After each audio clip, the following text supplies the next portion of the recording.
No sé, si gustan, empecemos o si gustan, esperemos unos 3, 4 minutos más a ver si es que alguien más entra, aunque ya les voy a escribir a sus compañeros.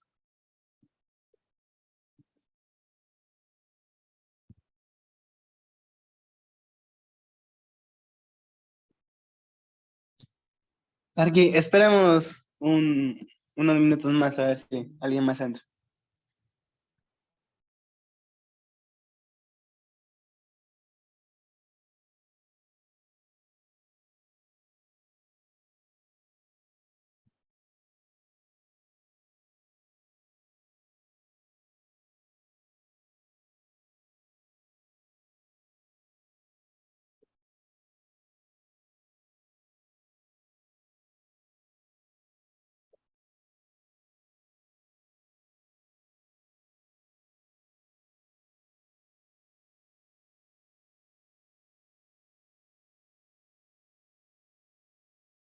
Chicos, voy a tomar lista más bien ya, pero para no ser justo, para no ser injusto, a las 6:25 empezamos.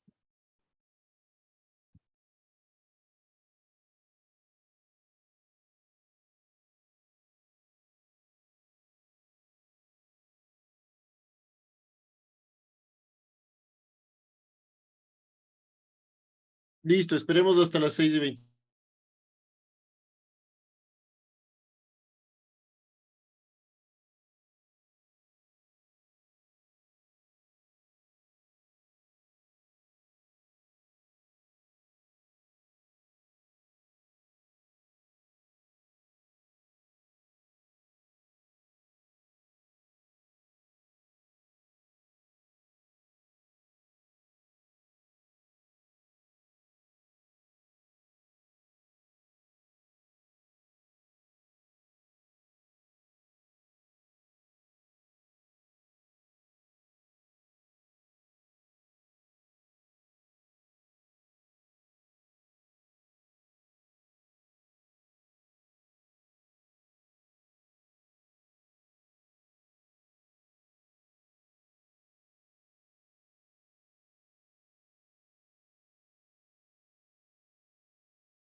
Bueno, chicos, empecemos. ¿Cómo están? ¿Cómo les ha ido? Bien, Arqui. Bien, Bueno, voy a...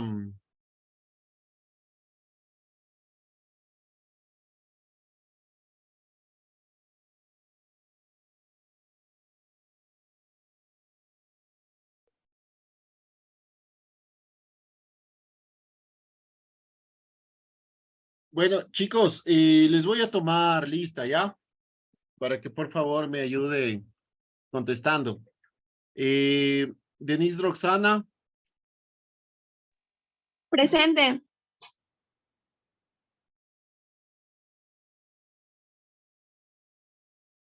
Denise Roxana, sí estás, ¿no? Sí, presente. Ay, disculpa, no te escuché. Ashley, Yulisa, Presente, Arqui. o pongan también en el usuario de Zoom, también pongan los nombres, ¿ya? Dylan Bravo, sí estaba Dylan. Presente, Arqui. Madeleine Castillo, Presente, Arqui. Ruth Melanie Castro, ¿no está? Nayeli Naomi, sí, sí, le vi a Nayeli, Presente, presente. gracias. Katrina Salomé, ella no la vi. Presente, Arqui. Buenas tardes. Buenas tardes. Pamela Belén Espinosa, ok. Kimberly Gamboa, ok. Terry, sí le vi a Terry. Ok. Presente, Arqui.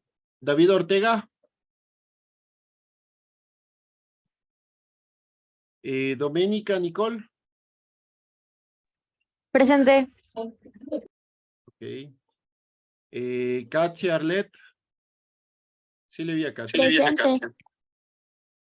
Madelena Estefanía. Sí le vi también. ¿Cómo? Malena, Arqui. Malena, disculpe, le leí mal. Malena Estefanía. Presente. Sí la vi. Y Aldo. Aldo Villarreal. Aldo no lo vi. Ya, bueno. Empecemos, chicos. Y bueno, chicos, tratemos de estar puntuales. Cuando estamos ya, cuando hay un dicho que dice cuando uno está a tiempo y está tarde, cuando está, para estar puntual hay que estar al menos unos 10 minutos antes. No aspiro que hagamos eso, pero tratemos de estar lo más puntuales posibles, sobre todo porque para que ustedes se desocupen y puedan hacer sus cosas que continúan, que conllevan, es decir, sus otros deberes, maquetas, el mismo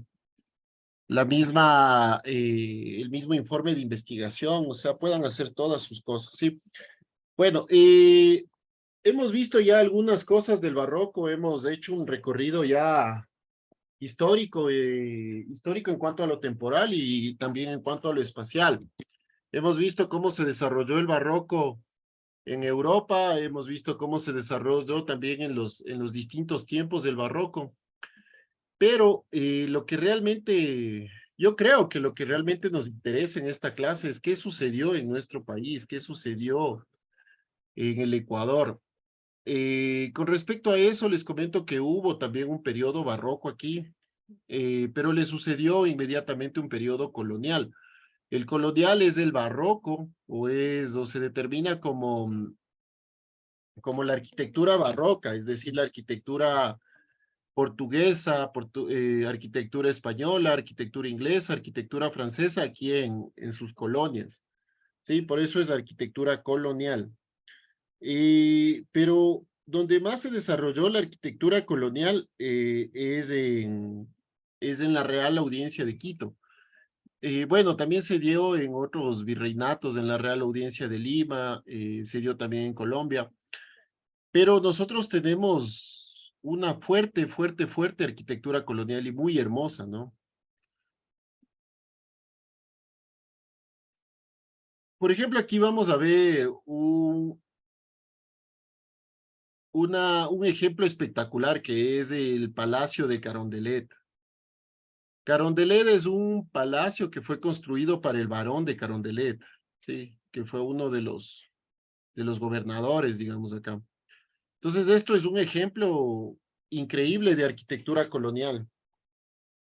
La arquitectura colonial mucho se destaca, por ejemplo, en el uso de los blancos, en el uso de esta yesería que estábamos hablando la otra vez, ¿no? O el sábado.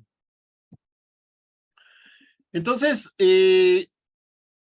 si hablamos, bueno, para ya terminar del barroco y empezar a hablar del colonial, pues el barroco quiteño, les explico una cosa, esta clase voy a tratar de repetir, no repetir, sino más bien extender lo que les di el último sábado, sobre todo porque,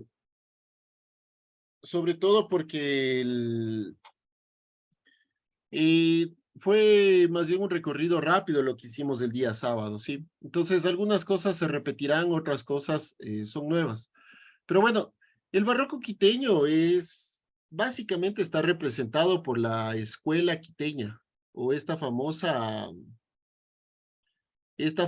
tendencia, tendencia arquitectónica, escultórica, pictórica, digamos, esta tendencia cultural que se dio aquí en Quito, o en la Real Audiencia de Quito, que se llama la escuela quiteña, ¿sí? Y la escuela quiteña se desarrolló en el territorio de la Real Audiencia de Quito, más o menos desde el siglo XVI hasta casi medio cuarto del siglo XIX, es decir, se desarrolló por algo más de 300 años, ¿sí? Siendo el siglo XVIII la cumbre de esto. Aquí, por ejemplo, vamos a ver la fachada de la iglesia, de la compañía, que es una iglesia o una fachada que sobresale mucho del estilo barroco, construido totalmente en piedra gris volcánica. Entonces, ¿qué es el barroco de la Real Audiencia de Quito? Es la arquitectura, sobre todo del siglo XVIII, con una profusa ornamentación. La época barroca se caracteriza por la extravagancia y la ostentación, las formas expresivas casi similares a a las esculturas, con especial atención a la intensificación de los ornamentos. Es decir, estos ornamentos son una norma. Se creó así el efecto más teatral como iluminación interna y externa y el uso de sombras más pesadas para acentuar el diseño. Entonces, la escuela quiteña es como se llamó al conjunto de manifestaciones artísticas y de artistas que se desarrolló en el territorio de la Real Audiencia de Quito. Es decir, desde Pasto en el norte, desde Pasto y Popayán en el norte, hasta Piura y Cajamarca en el sur, durante el periodo colonial. Es decir, durante la dominación española, que duró más o menos desde 1542 hasta 1824, ¿sí? También se considera como una forma de producción artística y fue una de las actividades más importantes desde el punto de vista económico en la Real Audiencia de Quito.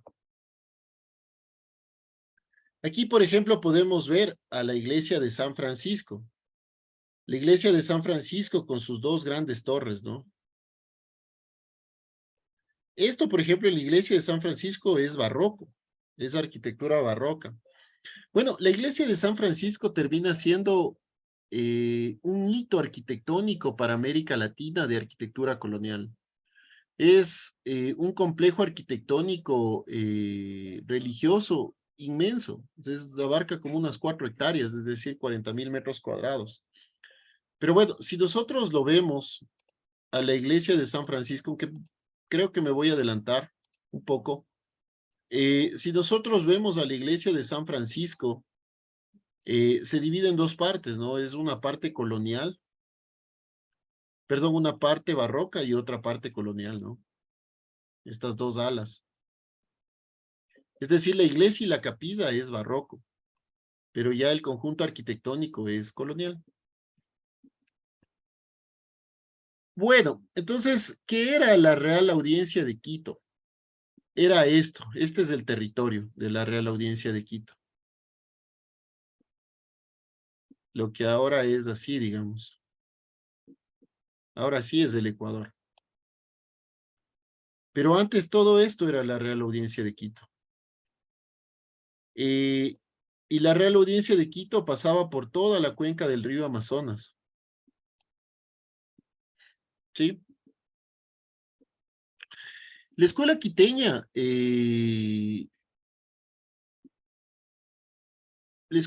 alcanzó su época de mayor esplendor entre los siglos XVII y XVIII, llegando a adquirir gran prestigio entre otras colonias americanas.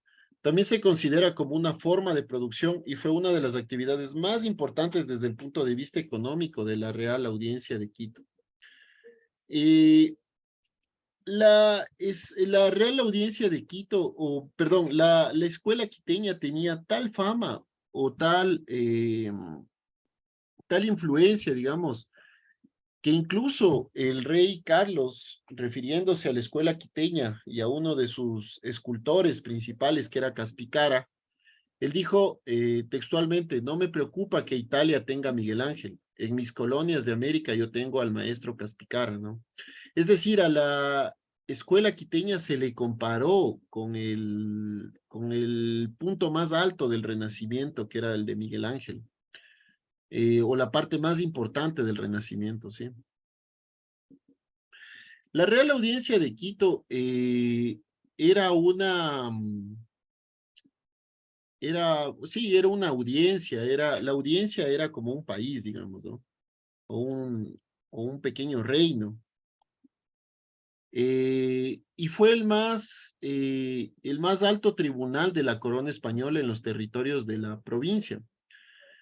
La Real Audiencia de Quito tenía una presidencia, que era la presidencia de Quito, dentro del Virreinato de Perú. Primero esta Real Audiencia pasó o era parte del Virreinato de Perú. Todo esto era parte del Virreinato de Perú. Posteriormente fue parte del Virreinato de Nueva Granada.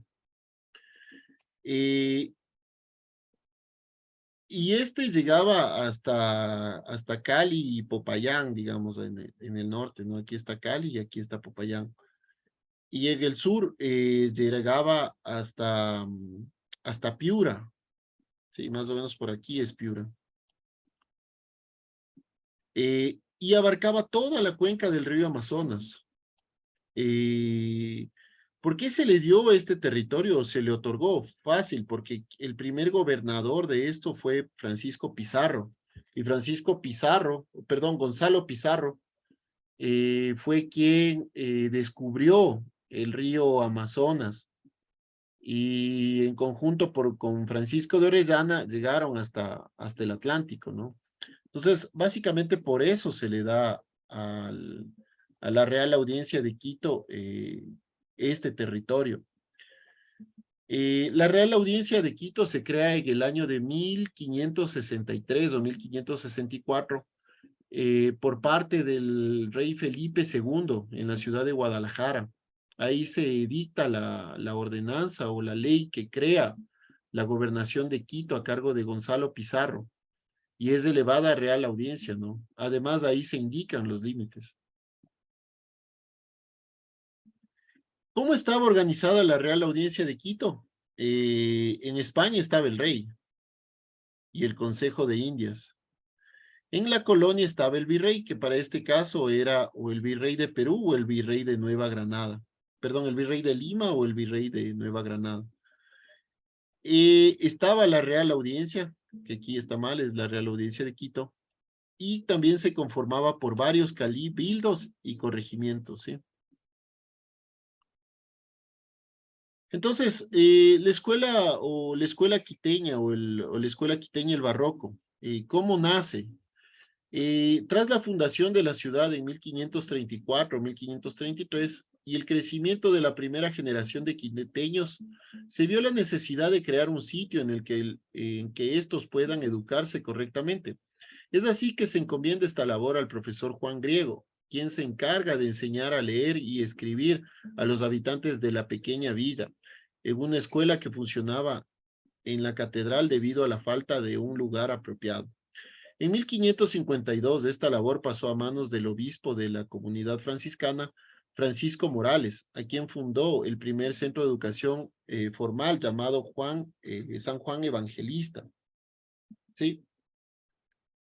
El San Juan Evangelista es o fue uno de los primeros colegios en Quito. A este colegio le sucede el Colegio San Andrés, es decir, viene o lo absorbe el Colegio San Andrés. Pero bueno, ya vamos a ver eso, ¿no? Bueno, pero durante 6 años el San Juan Evangelista fue el colegio de enseñanza práctica, donde además de leer y escribir, se aprendía otras labores como el usar el arado, sembrar semillas y hornear ladrillos. La institución estaba destinada de preferencia para los indígenas y mestizos, y uno que otro criollo huérfano. Los profesores eran religiosos y la enseñanza era gratuita. Al Colegio San Juan Evangelista le sucede o viene posterior a este el Colegio San Andrés, que es un colegio que hasta ahora existe. ¿Por qué se le pone San Andrés a este nuevo colegio? Fue en honor al virrey de Lima, que era don Andrés Hurtado de Mendoza, es decir, San Andrés por don Andrés Hurtado de Mendoza, el cual intercede ante el rey para que este colegio sea elevado a un colegio real, es decir, haya más recursos para este colegio. Y este colegio era un colegio que los títulos otorgaba la majestad, es decir, el rey en España.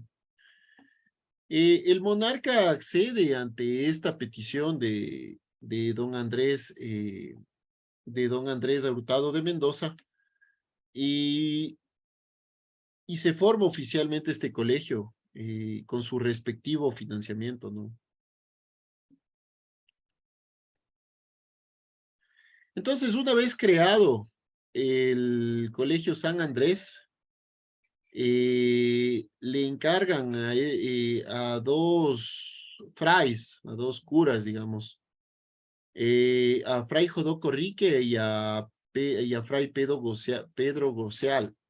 Entonces, de entre ellos destacan en el tiempo dos, Fray Jodoco Rique y Pedro Goceal, quienes transforman profundamente esta institución básica en un lugar donde comienza a formar los primeros artistas indígenas y mestizos de la escuela quiteña. Mateo Mejía, en 1618,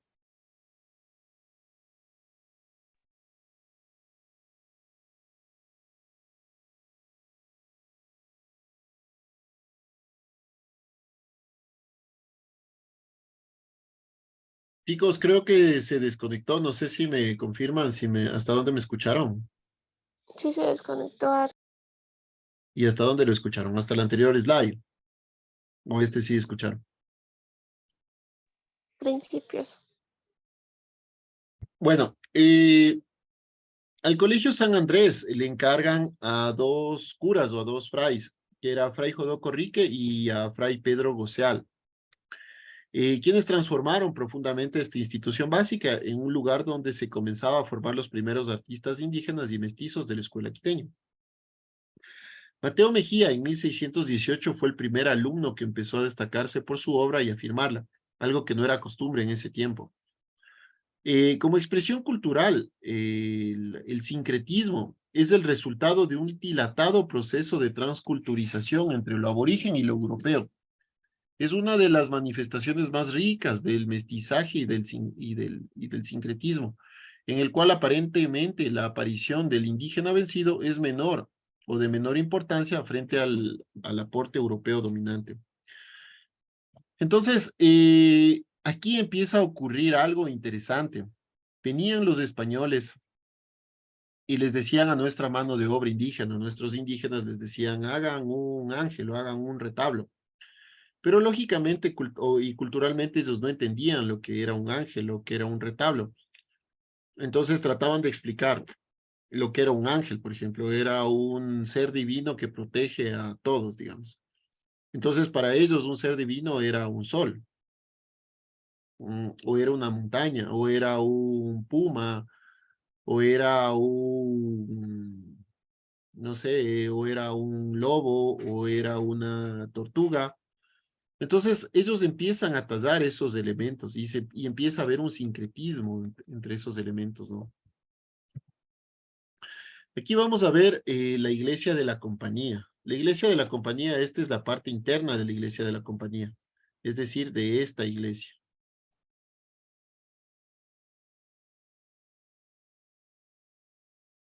Esta es la iglesia de la compañía. Esta es la parte externa y esta es la parte interna.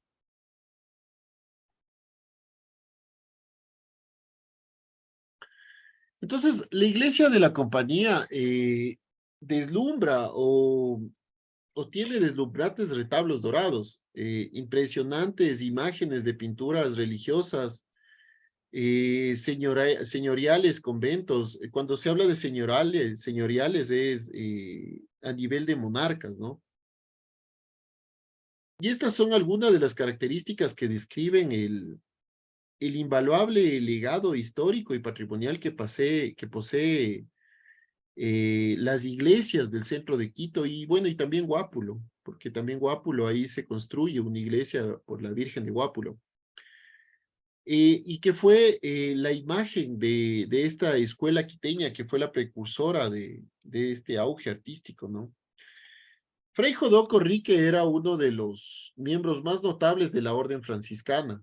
En 1546 funda esta escuela o este colegio San Andrés y que empieza a ser la escuela de arte de Quito, ¿no? Tuvo algunas influencias del renacimiento italiano, del arte flamenco, del arte morisco o del arte mudéjar. Acuérdense de estas influencias islámicas. Tuvo influencias orientales y bueno, y sobre todo también tuvo influencia en el estilo barroco que se estaba realizando en Europa, sobre todo en España. Eh, y, y entonces Fray Jodoco Rique lo que trata es de enseñar lo que sabe, o empezar a enseñar lo que sabe, y lo que sabía muy bien, que era sobre todo la pintura, pero bueno, también conocía de escultura, conocía un poco de arquitectura, y es lo que empieza o lo que él trata de empezar.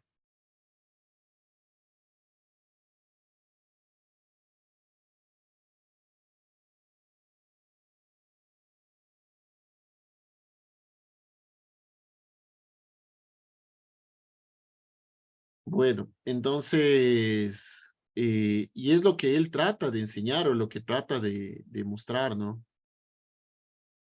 Y sobre todo porque la escuela quiteña empieza, o perdón, las personas que ingresan a la escuela quiteña o al Colegio San Andrés generalmente eran personas segregadas socialmente por estas castas que hablábamos la anterior vez. Es decir, eran artistas indígenas o descendientes de indígenas más mestizos. Entonces, empiezan o ellos son los que empiezan a destacar, ¿sí? Gracias también a este proceso de sincretismo, lo que Fray Jodoco Rique lo que trataba de hacer era plasmar o mostrar lo que se enseñaba en Europa, sobre todo en España, pero culturalmente nuestros indígenas, nuestros mestizos, no lo entendían también, entonces también plasmaban ahí o generaban este proceso de sincretismo dentro de sus obras pictóricas, escultóricas, dentro de la arquitectura, ¿sí? Entonces, recordemos que el sincretismo es el proceso por el cual los elementos eh, de una cultura es asimiladas en otra cultura y generalmente ocasionan cambios en la cultura que la recibe, sobre todo por este proceso de mezcla, ¿sí? Algunos indican que este proceso de sincretismo es una mezcla de opuestos, es una mezcla de culturas opuestas, pero no tiene nada que ver el que sean opuestas o sean similares. Más bien cuando son similares hay un proceso de mayor absorción, cuando son opuestos, más bien a veces tratan de retraerse estas manifestaciones culturales. Lo que sí, el proceso de sincretismo produce, tenemos una cultura y otra cultura y produce un tercer elemento, un tercer nuevo elemento. Pero no siempre la función se da por combinación, como les decía. Algunas veces más bien se genera por segmentos separados y esta fusión, como lo que sucedió aquí en América, todavía es identificable o más identificable con la cultura española, ¿sí? Por más que nosotros veamos a esto o lo queramos ver como un proceso de transformación, que sí lo es un proceso de transformación que más se asemeja a una cultura española, ¿sí? En cuanto al barroco, en cuanto a lo colonial ya empieza ya a alejarse o apartarse de esta cultura europea. Bueno, entonces, ¿quiénes fueron los máximos exponentes en el siglo XVI? Fue Jorge de la Cruz en cuanto a arquitectura, Francisco Morocho en cuanto a arquitectura, Fray Jodó Corrique, Fray Pedro Gocial, Fray Pedro Bedón en pintura, Andrés Sánchez de Hualqué, que también es súper interesante lo de Andrés Sánchez de Hualqué en pintura, Juan José Vázquez en pintura, Luis de Rivera en pintura y escultura y Diego de Robles en escultura. Además, también tenemos a Francisco Benítez en ebanistería, es decir, la tallada de madera. El siglo XVI o este periodo aparece los primeros exponentes de esta escuela quiteña. En cuanto a arquitectura, se empiezan a levantar los primeros ladrillos en la ciudad, destacándose, por ejemplo, la parte de la iglesia o la parte de la capilla de la iglesia de San Francisco. Los que sí es interesante es en cuanto a esta iglesia, es que por el tamaño, no existe un rival en América Latina, ¿no? De esta iglesia. Es tan importante este conjunto arquitectónico religioso, es que no hay otro igual. Esta iglesia, la de San Francisco, es comparada con el Escorial en España, no sé si recuerdan, de Juan de Herrera, o de la última etapa del Renacimiento español, que era un elemento gigantesco, hermoso, ¿no? En cuanto a la pintura, no despegaba tan del todo, no existía o no existe realmente un trabajo muy representativo, se empiezan a dar los primeros brochazos, eh, y algunas pinturas aún se guardan, ¿no? En algunos templos. Eh, en cuanto a escultura, se empieza a ver algunas cosas también mucho más interesantes, se empieza a copiar lo que ya se hacía, eh, pero se empiezan a dar pasos, digamos, se empiezan a dar algunos pasos en cuanto a esto, ¿no? Si nosotros, por ejemplo, vemos cómo estaba distribuido la parte social, no traje una,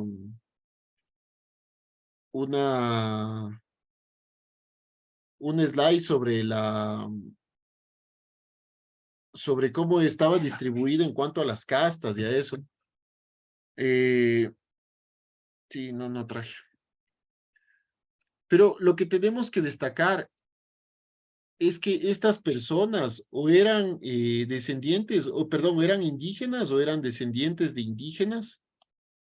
Es decir, eran quienes estaban, digamos, en las escalas más bajas de esta clasificación social, ¿no? Y fue una forma de salir o de sobresalir o de sobrevivir en las colonias españolas, ¿no? Entonces, por ejemplo, aquí vamos a ver Los Negros de Esmeraldas de Andrés Sánchez de Hualqueo.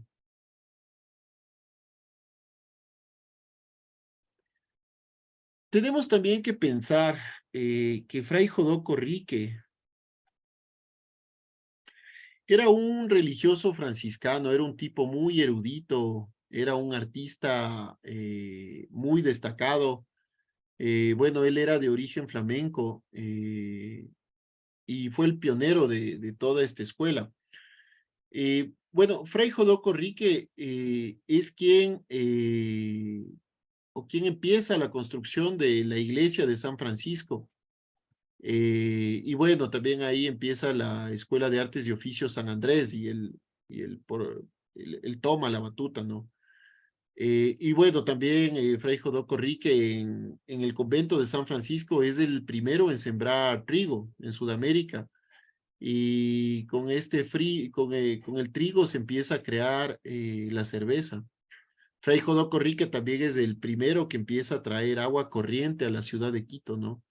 Él era, pero lo que les quería decir es que Fray Jodoco Rique era un tipo, era un erudito, pero sobre todo era un defensor de los indígenas.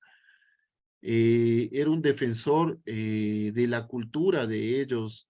Entonces, lo que trataba siempre era de mantener ese tipo de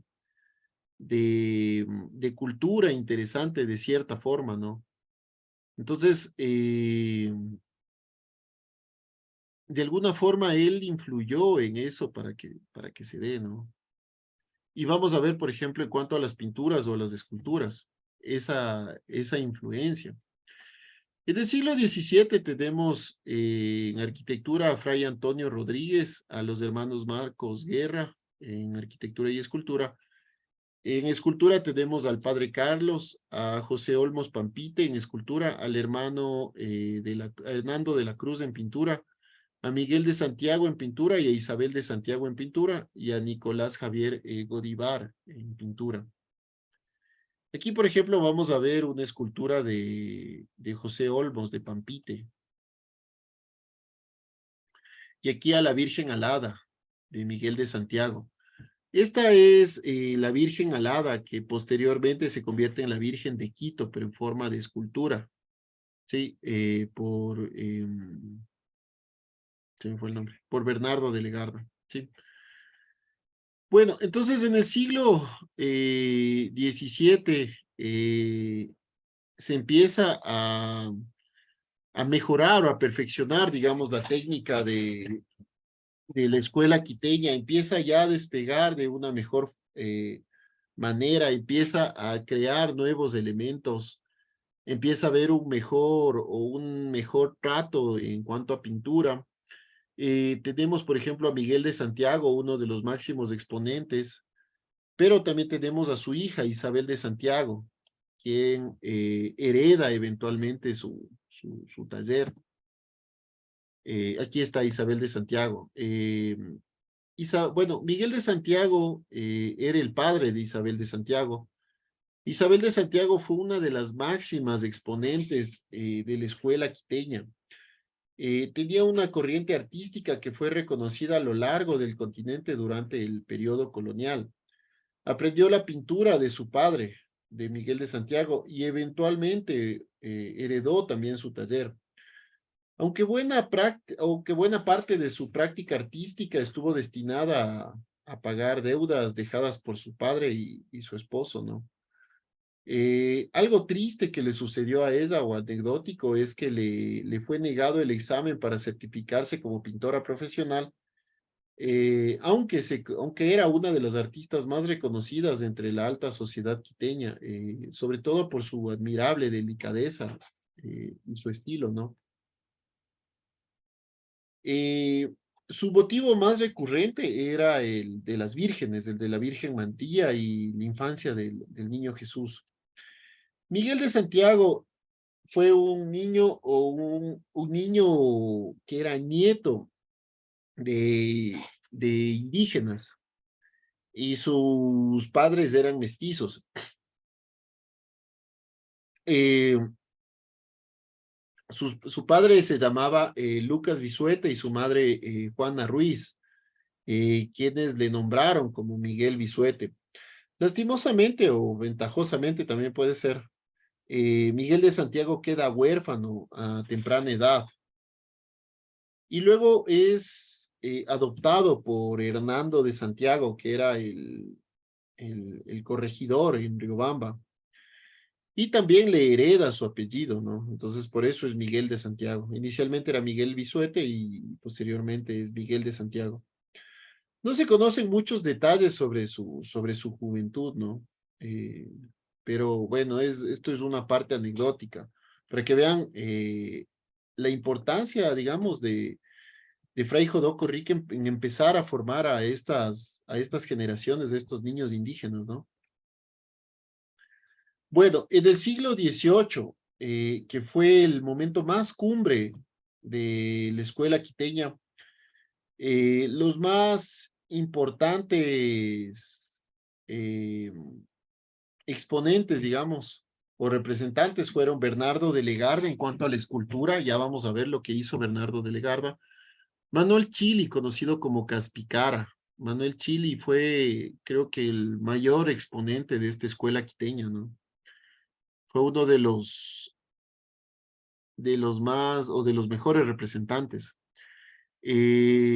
Manuel de Samaniego, Vicente Albán en pintura, Francisco Albán en pintura, Sor María Estefanía Dávalos y Maldonado en pintura y escultura. Sor María Estefanía Dávalos y Maldonado es sobrina de Vicente Maldonado, de la Comisión Geodésica. Bernardo Rodríguez, Laureano Dávila, Fray Juan Albán y Juan de Minuescas en platería. Aquí tenemos la sábana santa en la Catedral de Quito. Esta es una representación del dolor de Cristo, ¿no? Cuando es bajado con su cuerpo inerte. Se le nota el dolor, se nota la agonía, se nota el sufrimiento, se nota, es decir, esto es hecho por Caspicara. Caspicara lo humaniza completamente al Cristo bajado, ¿no? A María le hace ver al cielo en son de súplica sobre qué sucedió, preguntarse el por qué, ¿no? Su único hijo había fallecido. El detalle es impresionante, el nivel de detalle es impresionante de los azotes, de los cortes, el sangrado, es decir, Caspicara tenía una noción increíble, o sea, él debió haber estudiado anatomía, debió haber estudiado, no sé, o sea, hasta mecánica de fluidos para saber cómo se iba a regar la sangre dentro del cuerpo, ¿no? Las rodillas, se nota los moretones, se nota el abuso sobre el Cristo, sobre el cuerpo de Cristo. Como digo, el dolor en la María, en su cobijo, cómo se desdobla, digámoslo así, ¿no? En este siglo, la producción de la escuela quiteño había ya alcanzado su máximo, o el máximo prestigio, un gran prestigio. No solo en las colonias americanas y en España, sino en toda Europa. Durante este periodo se desarrolla con mayor importancia la escultura, destacándose figuras como la Virgen de Quito de Bernardo de Legarda o, por ejemplo, la sábana santa de Caspicara, ¿no? Caspicara o Manuel Chili, también conocido como Caspicara. Caspicara proviene de dos vocablos en quichua, que es madera, caspi, madera y cara, rostro, ¿no? Entonces era caspi cara o era cara de madera o cara de palo, le decían, ¿no? Ese era su seudónimo, que proviene del quichua. Lo que hace suponer que era un tipo o una persona con una piel muy tersa, muy como de madera tallada, ¿no? Como esta, ¿no? Bueno, lastimosamente no hay retratos de él, no hay imágenes, no hay pinturas de él como para poder, solo se puede especular cómo podía haber sido en base a su seudónimo o en base a cómo lo llamaban. Caspicara fue un afamado escultor y tallador indígena, yo diría el más importante escultor indígena. Él nace en Quito, en la Real Audiencia de Quito, más o menos alrededor de 1720, ¿no? Igual de hijos, padre, era hijo de indígena, ¿no? Otro de los grandes es Bernardo de Legarda, eh, con la Virgen de Quito. Esta es la escultura más famosa de Bernardo de Legarda, ¿no? La Virgen de Quito. Otra de las vírgenes es la Señora de la Asunción de Popayán, ¿no? Si vemos, son muy similares en las manos. La una, bueno, tiene las alas extendidas. Están igual ¿qué es? Un demonio, creo que es esto, ¿no?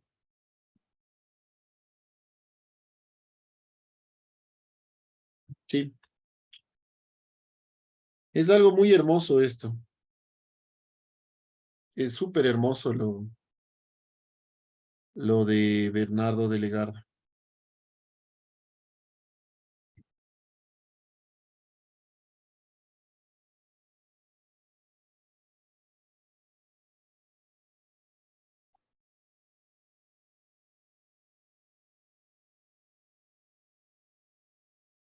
Esto es el Cristo yacente, este en cambio es de Caspicara. Igual se le nota, ¿no? En los pies, por ejemplo, cómo sale la sangre o cómo de las heridas de los pies, cómo sale o cómo expulsa, digamos, la sangre, ¿no? Igual de las manos. Es hermoso el Cristo yacente. Bueno, en cuanto a arquitectura, ya se empieza a producir la arquitectura colonial.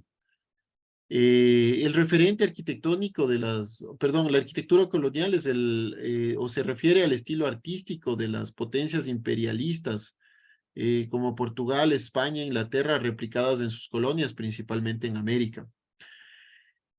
Este estilo, por así decirlo, sí, es un estilo arquitectónico, eh, para nosotros proviene de España y que es incorporado a las construcciones o en los asentamientos o colonias. Los colonos o los españoles frecuentemente construían estos asentamientos y trataban de traer, como es lo más lógico, la arquitectura, o sea, trataban de replicar la arquitectura de su país, de su tierra. Entonces, traían los diseños, o los diseños traían a esta tierra, pero en cambio en la construcción se les complicaba, ¿no? Y se creaban unos estilos híbridos, digamos. Durante los diversos periodos de la colonia, a diferencia de las ciudades europeas de esta misma época, eh, estas construcciones eran una amalgama de estilos, eran una mezcla de estilos, y muchas veces estilos bastante opuestos, ¿no? Por ejemplo, aquí tenemos esto que es San Francisco, que si bien es cierto, la iglesia se dice que inicialmente era o toda esta parte, eh, era en piedra.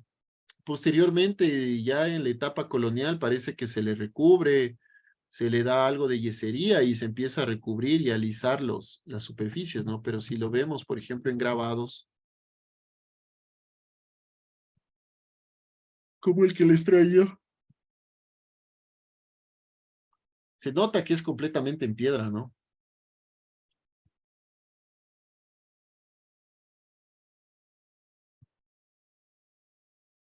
Y además que las torres eran mucho más altas. Lo que otra de las cuestiones es que los españoles tampoco tenían que lidiar en su tierra con los sismos. Los sismos aquí son muy activos. Entonces, estas torres se dice o existen grabados que eran mucho más altas, ¿no?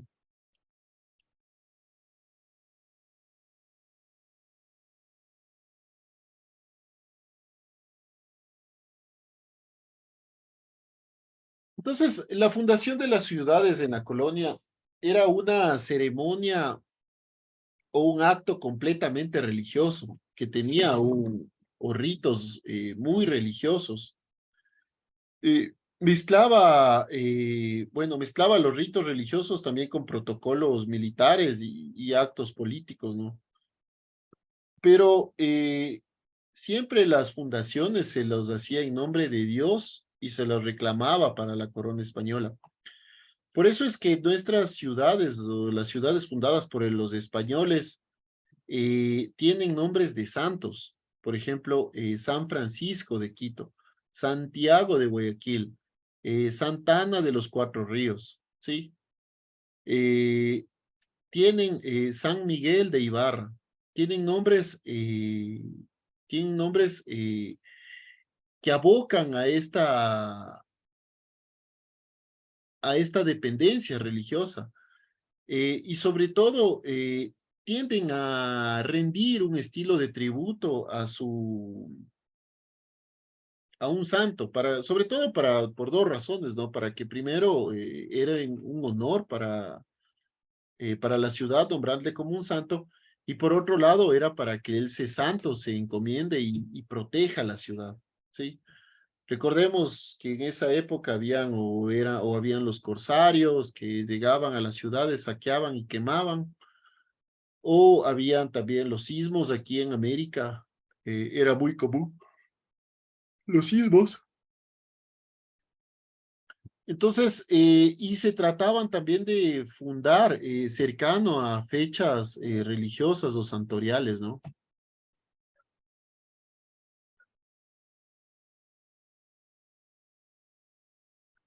Recordemos igual que para distribuir los predios primero se trazaba la plaza mayor y alrededor de los costados o los cuatro costados se asignaban predios o terrenos para para las máximas instituciones o para las instituciones más representativas del orden de la jerarquía colonial.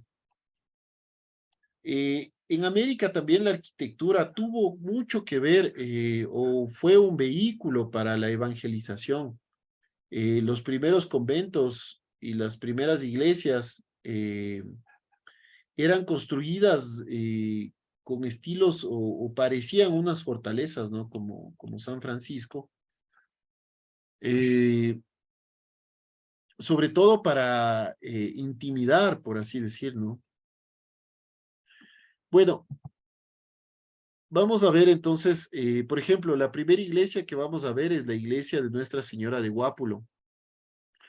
Este es un santuario mariano, fue fundado en 1620 en Guápulo, a razón de que aquí se encontró, se vio una virgencita, entonces se le funda esta iglesia en honor a la Virgen. Esta iglesia tiene varias reliquias, tiene unas hermosas reliquias adentro de la iglesia. La iglesia o la Virgen de Guápulo fue el modelo utilizada para crear la Virgen del Cisne y también la Virgen del Quinche, ¿no? Pues aquí vamos a ver al interior. Es hermoso, ¿no? Los dorados, el uso del dorado.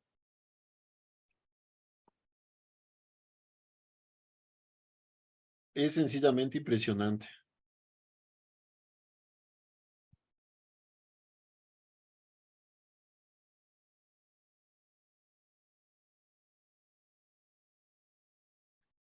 Otra de las iglesias es la iglesia del Sagrario.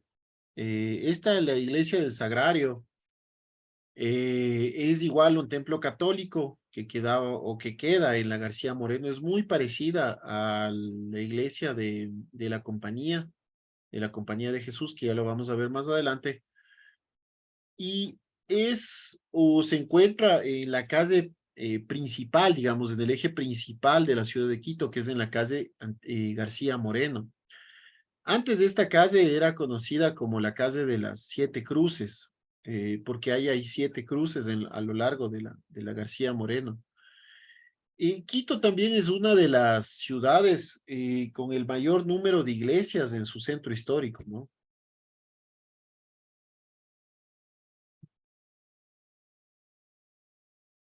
Entonces aquí vamos a ver el interior de la iglesia del Sagrario.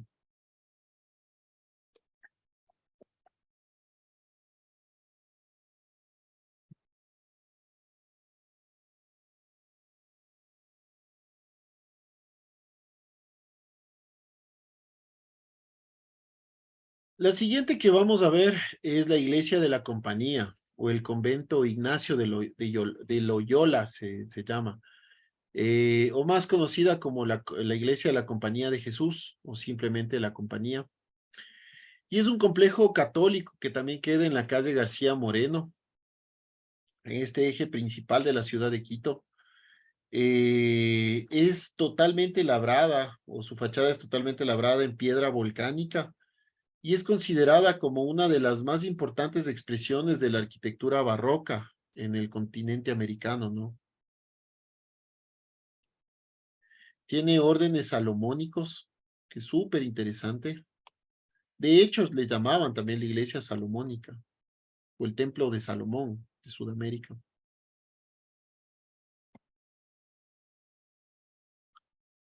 Vamos a ver por el interior. El interior es hermoso, esta iglesia. Yo he entrado varias veces, es realmente majestuosa, impresionante, es hermosa la iglesia. Es increíble por dentro. Yo alguna vez escuché que es una de las, o la iglesia de mayor importancia del barroco en América Latina. Y no me cabe duda, realmente es hermosa. Es realmente hermosa esta iglesia. Tiene una ornamentación interna totalmente cubierta por láminas de oro. Es una de las más grandes atracciones turísticas en Quito. De hecho, cuando vino el Papa Juan Pablo II en el año de 1980, 1985, el Papa Juan Pablo II da ahí una misa, igual el Papa Francisco, Jorge Mario Bergoglio, vino también cuando vino en el 2015 y dio también, o perdón, ahí él rezó a la imagen de la Dolorosa. Entonces, es impresionante esta iglesia, es realmente espectacular, es realmente hermosa. Sí.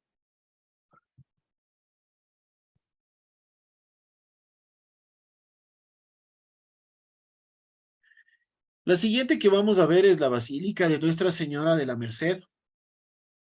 Igual es un templo católico que queda en el centro histórico de Quito, más arribita de lo que hemos visto hasta ahora de la Compañía de Jesús. Eh, pero aquí ya empieza a cambiar algo, ¿no? Esta ya es una iglesia blanca, o con fachadas blancas, con 4 o 5 cúpulas en el centro, con una torre en el lateral. A esta iglesia se accede por el lateral de la nave, ¿no? Este edificio tiene inscripciones incas, muy incas, ¿no? Porque fue construida por indígenas, más o menos en el año de 1700, ¿sí? Y el altar o el retablo es tallado y construido por Bernardo de Legarda, ¿no? Además de esta iglesia, al interior tiene una biblioteca impresionante, una biblioteca bastante nutrida.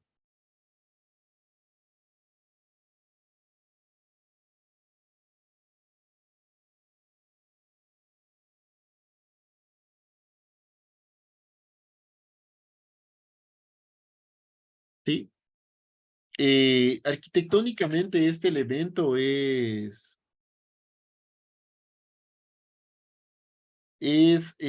ya termina siendo un elemento muy colonial, ¿no?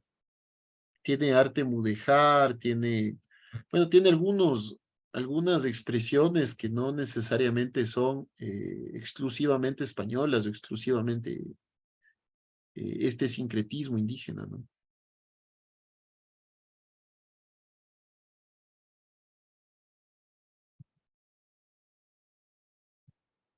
Este es el interior de la iglesia de la Merced, o de la Basílica de la Merced.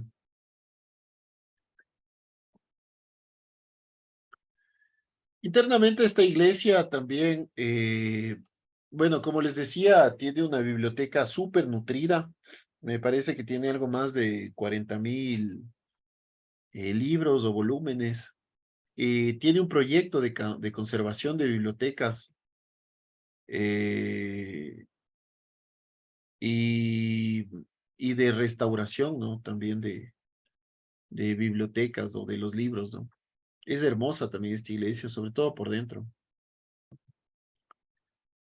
La siguiente iglesia que vamos a ver es la iglesia de San Francisco, que es una basílica católica que está en pleno centro de Quito, y es un complejo arquitectónico, ¿no? Tiene al frente la plaza del mismo nombre. Esta arquitectura, o es arquitectura, ya es una arquitectura colonial, inicialmente construido como barroco, pero posteriormente ya como una secuela de lo que se tenía que construir, y es una arquitectura más bien colonial. La iglesia de San Francisco es uno de los elementos arquitectónicos más importantes en América, si no es el más importante. Es conocido como el Escorial del Nuevo Mundo. Recordemos el complejo arquitectónico El Escorial en España. San Francisco es considerado como el Escorial del Nuevo Mundo, el Escorial de América. Es una joya invaluable dentro de la arquitectura colonial, por su mezcla de estilos, de combinaciones, y además que duró más allá de los 150 años de construcción. Está asentada sobre 4 hectáreas, sobre un área de 4 hectáreas. Tiene claustros, tiene iglesias, tiene sacristías, tiene un atrio, tiene un montón de cosas, tiene un montón de edificaciones. Se generan también múltiples actividades ahí, conventuales, religiosas. Tiene un centro de atención de salud pública, tiene un centro de comunicación, tiene un centro educativo, tiene un centro de artes populares donde Fray Jodó Corrique daba ahí sus clases, ¿no? Tiene un museo colonial con más de 3.500 obras artísticas, sobre todo de la escuela quiteña. Bueno, posee un montón de cosas, la iglesia de San Francisco, o el conjunto arquitectónico de San Francisco. Sí,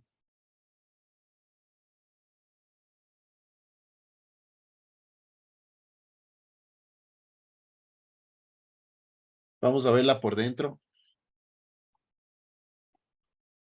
También es increíble esta iglesia, es completamente hermosa. Eh, es impresionante, tiene pan de oro. Yo estuve al anterior año, fui a un matrimonio ahí, es hermosa esta iglesia, realmente es hermosa. Es una joya de la arquitectura esta iglesia. Y la última iglesia que vamos a ver es la iglesia de Santo Domingo, que igual es un templo católico, igual tiene un convento, es un conjunto, digamos, tiene iglesias, capillas, el convento. Este, en cambio, queda más hacia el sureste de la ciudad, ¿no?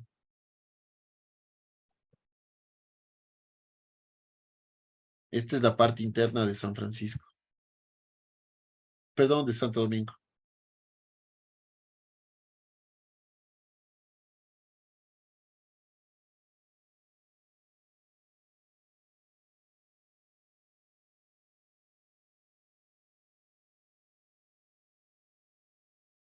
Bueno, entonces, este es el trabajo que es un deber también, y también les iba a pedir que lleven un dibujo y elementos para que dibujemos en el aula, alguno de estas iglesias, ¿sí?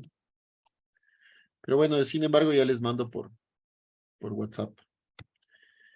Eso, chicos, no sé si tiene alguien alguna pregunta, alguna inquietud.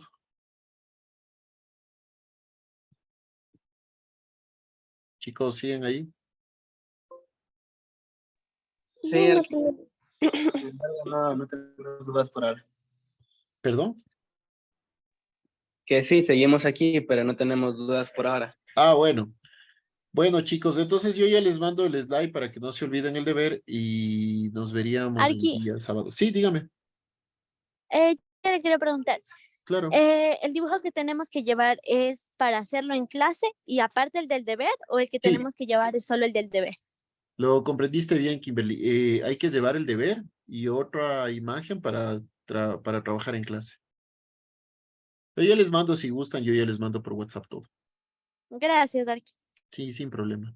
No sé si alguien más tiene alguna pregunta, chicos.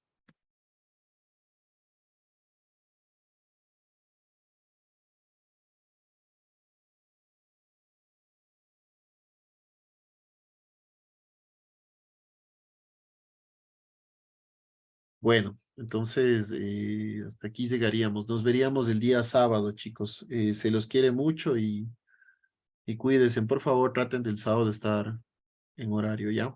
Un abrazo. ya, Arqui, cuídese. Chao, chicos. Voy a hacer aquí.